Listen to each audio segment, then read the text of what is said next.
आंखों वाली परी की कहानी। सालों पहले भानिया राज्य में कर्ण राजा का शासन चलता था। राजा का दिल बहुत साफ था। वह हर त्योहार के दिन लोगों को दान देते थे। इस साल भी एक त्योहार के अवसर पर राजमहल में दान लेने वालों की भीड़ लग गई। राजा ने सबको भर भर कर दान दिया। अंत में कमर झुकाते हुए एक महिला राजा के पास दान लेने के लिए पहुंची, लेकिन तब तक राजा के पास दान देने के लिए कुछ भी नहीं बचा। राजा ने तुरंत अपने गले से हीरे का हार निकालकर उस महिला को दे दिया।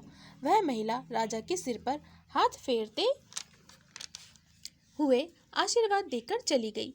अगले दिन राजा अपने बगीचे में बैठकर सोच रहे थे कि मेरे जीवन में एक पुत्र की कमी है। भगवान ने मुझे सब कुछ दिया, लेकिन पुत्र सुख पता नहीं क्यों नहीं दिया। तभी राजा की गोद में आकर एक आम गिरा। राजा इधर उधर देखने लगे। उनके मन में हुआ कि आखिर यह आम मेरी गोद में आया कैसे। तभी कुछ देर बाद उन्हें बहुत सारी परियां दिखीं। उन सभी परियों में से एक नीली आंखों वाली परी राजा के सामने आई और बोलने लगी कि इस आम को अपनी पत्नी को देना। यह आम तुम्हें पुत्र रत्न देगा। इसे खाने के 9 महीने बाद ही तुम्हारी पत्नी माँ बन जाएगी। वैसे तुम्हारे भाग्य में पुत्र सुख तो नहीं है, लेकिन तुम दिल के साफ हो और बहुत दानी हो, इसलिए तुम्हें यह सुख मिला है। बस यह सुख तुम्हें सिर्फ 21 साल तक मिलेगा। जैसे ही तुम्हारे बेटे की शादी होगी, उसकी मौत हो जाएगी। राजा ने दुखी मन से नीली आंखों वाली परी से पूछा, क्या इसका कोई उपाय नहीं है? परी ने कहा, राजन, कल मैं कमर झुकाते हुए एक साधारण महिला के रूप में तुम्हारे दरबार में दान लेने के लिए आई थी। देखो, जो माला तुमने मुझे दी थी वो मेरे गले में है। तुम्हारे इसी कर्म और दूसरों की मदद करने की भावना के कारण मैं तुम्हें पुत्र का आशीर्वाद देने के लिए आई हूँ। लेकिन तुम्हारा बेटा 21 साल से ज्यादा नहीं जी पाएगा। फिर भी तुम उसकी मौत होते ही उसे एक संदूक में डाल देना। उसके बाद संदूक में 4 दही के घड़े रखना और बीच जंगल में लाकर छोड़ देना। इतना कहकर नीली आंखों वाली परी वहां से ओझल हो गई। राजा ने महल जाकर सारी बात अपनी पत्नी मैत्री को बता दी और उसे आम खाने के लिए दिया। राजा की पत्नी ने आम खाने के ठीक 9 महीने बाद एक पुत्र को जन्म दिया। बेटा होने की खुशी में राजा ने बहुत बड़ा जश्न रखा। जश्न के बाद बेटे का नाम देव रखा गया।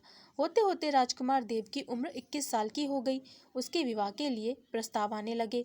राजा ने एक बुद्धिमान लड़की वत्सला से अपने बेटे की शादी करा दी। शादी के कुछ ही दिनों बाद नीली आंखों वाली परी की बात सच हो गई और राजा का बेटा देव मर गया। राजा और रानी नीली आंखों वाली परी की बात भूल गए थे। जब देव के अंतिम संस्कार के लिए राजा लोगों के साथ शमशान की ओर बढ़ने लगे तो राजा को परी की बात याद आ गई। तुरंत राजा ने सबको एक बड़ा सा संदूक और 4 दही के घड़े लाने के लिए कहा। संदूक आते ही राजा ने भारी मन से अपने बेटे को उसमें डाला और दही के 4 घड़े भी रख दिए। उसके बाद राजा ने अपने सैनिकों की मदद से उस घड़े को घने जंगल के बीच में रख दिया। वहां से लौटने के बाद राजा का मन किसी काम में नहीं लगा। कुछ समय बाद देव की पत्नी अपने मायके चली गई। उस समय बीतता गया और देव की मृत्यु को 1 साल हो गया। देव की पत्नी वत्सला के घर एक बूढ़ा आदमी खाना मांगने के लिए पहुंचा। उसने बड़े प्यार से उसे खाना खिलाया। खाना खाने के बाद उस भिखारी ने अपना हाथ धोने के लिए दूसरे हाथ की मुट्ठी खोली। तभी वत्सला ने उस मुट्ठी में अपने पति देव की सोने की चेन देखी। वत्सला ने तुरंत भिखारी से पूछा, आपको ये चेन कहाँ से मिली? यह मेरे पति की है, जिन्हें संदूक में बंद करके जंगल के बीच में रखा गया था। भिखारी ने डरते हुए कहा, हाँ, मैंने यह चैन उसी संदूक से निकाली है। वत्सला ने कहा, आप डरिए मत, मैं सिर्फ उस जंगल तक जाना चाहती हूँ जहाँ मेरे पति का संदूक रखा है। भिखारी ने कहा, वह भयानक जंगल है, मैं आपको वहाँ तक नहीं लेकर जा पाऊंगा। हाँ, आप चाहो तो मैं आपको उस संदूक से थोड़ी दूर ले जाकर छोड़ सकता हूँ। वत्सला तेजी से भिखारी के साथ जंगल तक पहुँची। घने जंगल से पहले ही भिखारी वहाँ से चला गया। फिर वत्सला अकेले अपने पति के संदूक को ढूंढने के लिए निकल पड़ी। वहां जाकर उसने अजीब सी चीजें देखी। उस संदूक के पास बहुत सारी परियां थीं। वत्सला पेड़ के पीछे छुपकर उन्हें देखने लगी। वत्सला ने देखा कि सारी परियों के बीच से एक नीली आंखों वाली परी आई और उसने संदूक में एक लकड़ी देव के मृत शरीर के सिर के पास और एक पैर के पास रखी। तभी देव संदूक से बाहर निकल आया।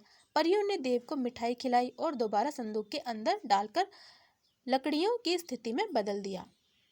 रोज रात को नीली आंखों वाली परी इसी तरह से देव को संदूक से बाहर निकालती और फिर उसी में भेज देती थी। वत्सला डरते हुए उसी जंगल में फल खाकर 3 से 4 दिन तक यह सब देखती रही। एक दिन वत्सला ने भी संदूक खोलकर नीली आंखों वाली परी की तरह ही लकड़ी की स्थिति को बदला। तभी देव संदूक से बाहर निकल आया।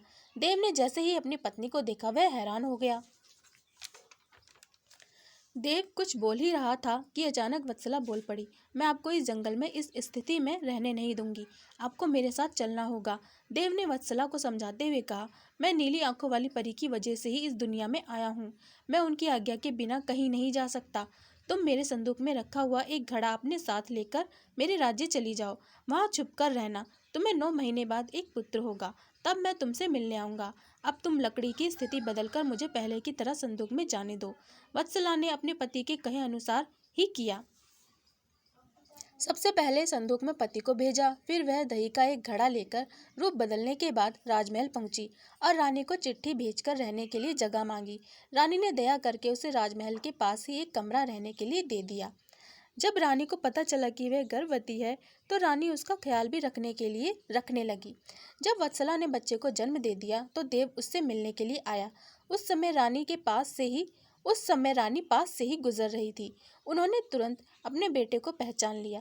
रानी सीधे देव के पास पहुंची और पूछने लगी, ये तुम्हारी पत्नी है, ये तुम्हारा पुत्र है, तुम जीवित हो? अब मैं तुम्हें कहीं जाने नहीं दूंगी। देव ने कहा, माँ, मैं आपके साथ नहीं आ सकता हूँ। इसका एक ही उपाय है, आपको अपने पोते के लिए एक उत्सव रखना होगा। आप उसमें सारी परियों को बुलाइए।